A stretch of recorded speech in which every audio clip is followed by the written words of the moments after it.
Hello everybody, welcome to a special edition of Spruverse. Hey Spruverse Universe, I'm away this week, so I'm not able to bring you the final episode of the Kronos 1 build, but I will be back in a week, and rest assured we will definitely be back on it. We've got lots to do, and I promise you I have not dropped the ball. But because I'm traveling, I produce this show in advance. Today is the 18th of October. We're a few weeks away from Halloween in 25. And I wanted to give you a sneak preview of what's on the bench after Kronos 1. Now, I don't usually do this, but I thought this was a great opportunity just to sort of, let you know that there'll be no build video this week, but there is this special edition of a sneak peek of what's coming up next. Now, some of you know that in the past I built a few things from the great Randy Cooper, an incredibly talented professional model maker who I have become friends with and really enjoy him. Not only is he incredibly talented, but he's very resourceful and he's a good friend. He's always willing to help and shed light on a complicated subject. But one of the things Randy is super talented at is creating his own vision of the future. And he does that in all of the designs that he has done, not just today, but in the past when he was spending a lot more time in Hollywood working as a professional model maker on some very classic films. But I wanted to let you know that I am going to do a Randy Cooper build. Now, sadly, I do not believe this kit is available anymore. I don't know what is going to be available in the old cast resin that Randy used to use. I know he's getting rid of a lot of his molds and he's moving over to 3D printing. We wondered when he was going to do it, and he's in full blown. He's full blown into it. But anyway, this is an original concept by Randy called the Phoenix.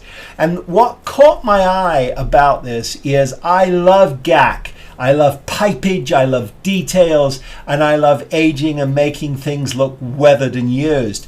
And when I saw a couple of images of the Phoenix and I watched Randy building it, I thought to myself, that's something I'd like to build. So I reached out to Randy and I picked myself up a Phoenix. Now, this was quite a while ago now. So again, sadly, this kit is probably no longer available, as are a lot of his other kits. But reach out to Randy. I will leave his information on how to get a hold of him in the description below this video. But I will also let you know that he's on Facebook. Just check out Randy Cooper, and he posts a lot of his up-to-date stuff that he's working on. Incredibly cool. But I thought it would be fun to show you this because of its incredible detail.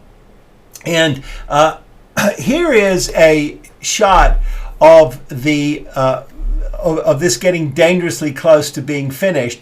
And I'll go through some beauty shots of this kit with you. But what struck me again was the incredible paint job, the detail, and especially in the engine compartment. And the fun is, of course, with this particular build, you can absolutely do a smack up job on the cockpit and light it. And so we're going to do all of those things. But look, take a look. The scale of this thing is awesome.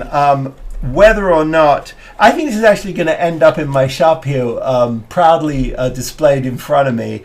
I don't often spend enough time displaying some of my models that I build. They go into the house and I don't look at them every day, but this is something I think that'll be incredibly inspiring. Cast resin. It's heavy. It can be incredibly brittle. It requires a lot of cleanup, and it also requires a little bit of engineering because sometimes parts don't go together. So you're using Bondo, you're using definitely a respirator for your sanding, and that's preferably done outside.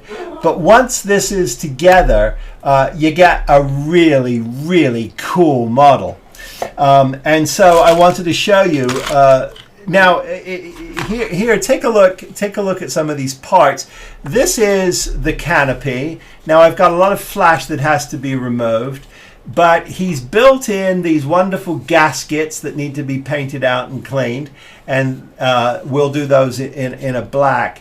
I did start to punch out some of the flash here, but the panel lines on this are really terrific, and to get a mold like this and get this kind of quality is not easy. And so it is actually a art form that is dying, sadly. There are a lot of smaller reps making cast resin detail parts, very small scale, but on this scale, no, you've really got to know what you're doing. But take a look at the grill here. I mean, this grill is just absolutely incredible. The detail on this is extraordinary, and it's all cast resin. Look at this wing part. Look at all the wonderful detail he has provided.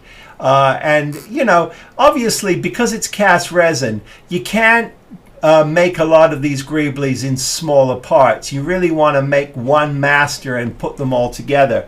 There are an awful lot of small parts for this kit, but that's something that you just don't do in cast resin.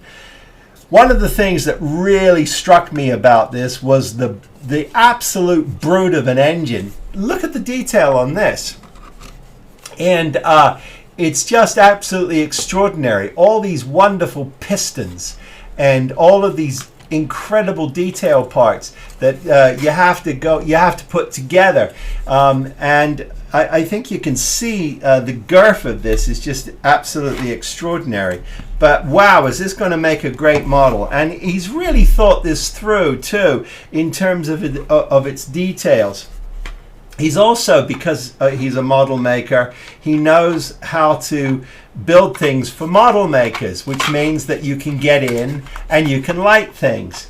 So that is really cool. And so I'm looking forward to actually working on the Phoenix, because I think it's going to really provide me with a tremendous amount of fun, and it's got an awful lot of detail.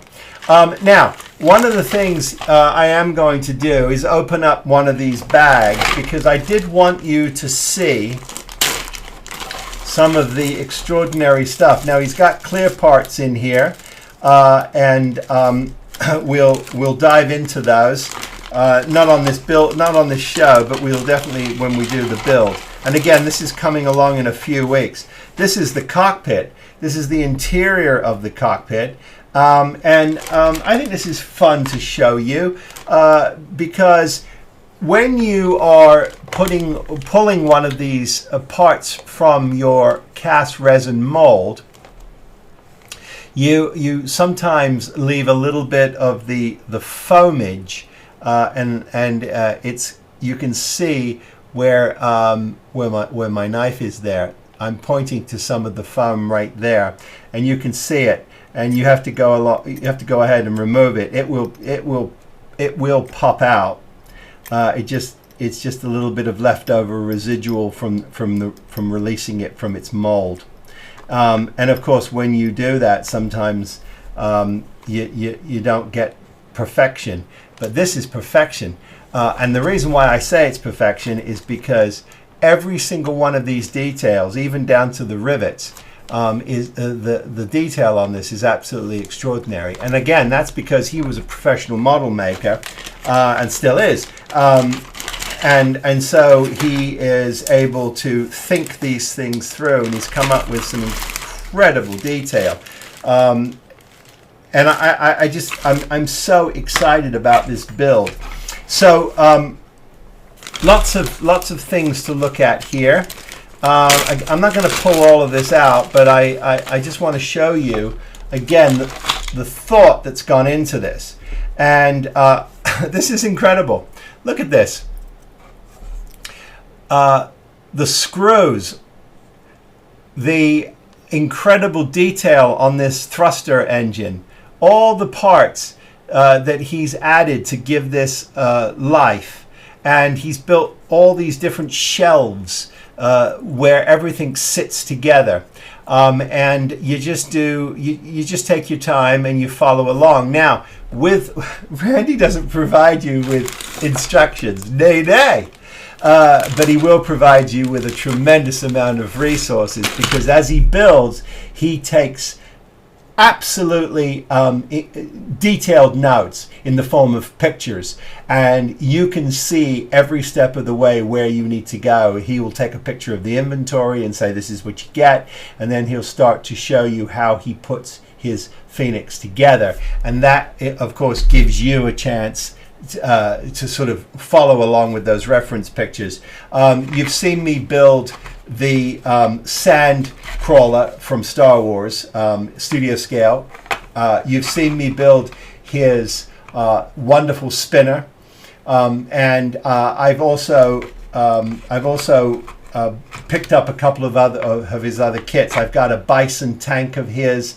I've got something called the Crusader. I mean, I've got a lot of Randy Cooper kits. Why? Because I really am impressed, and I'm a fan of his models.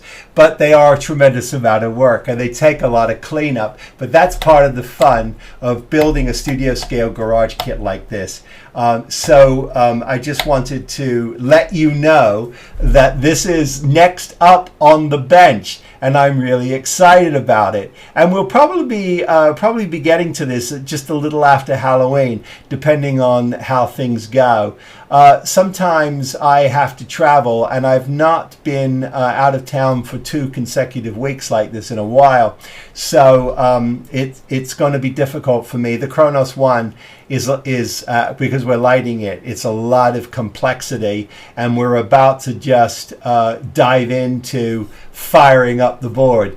So we'll be doing that on the next update. But hey, thanks for checking out this little sneak preview of behind the scenes of me getting everything out, putting it on the bench, and trying to come up with a game plan for cleaning all these parts up before we start. And we'll be cleaning all of these parts up before we present them and build the Randy Cooper Phoenix on Spruverse. But until then, hey, I wish all of you, please be safe and be well. Build something, and I'll see you next time. Take care, everybody. Be well.